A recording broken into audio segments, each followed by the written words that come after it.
அவனுடைய பிள்ளை எது இல்லையோ அதுக்காக நீங்க ஜெபந்தான் பண்ணணும். எது இல்லையோ, எந்த காரியம் குறைவா இருக்குதோ அந்த காரியத்தை ஆண்டவரிடத்தில் தான் நான் கேட்கணும். வேதம் சொல்லுகிறது, உங்களில் ஒருவன் ஞானத்தில் குறைவுள்ளவனாய் இருந்தால் அவன் தாழ்ந்திருக்க கடவான். உங்களில் ஒருவன் ஞானத்தில் குறைவுள்ளவனாய் இருந்தால் அவன் தன்னுடைய மனதிலே எதிர்மறையான எண்ணத்தை யோசிச்சு தன்னையே அவன் தாழ்த்தி போய் உட்காரணும்னு சொல்லல.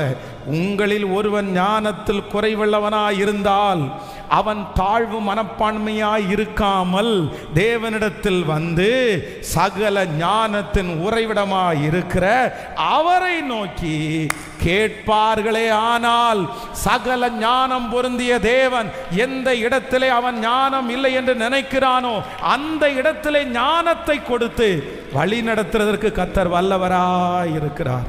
ஹல்லேலூயா.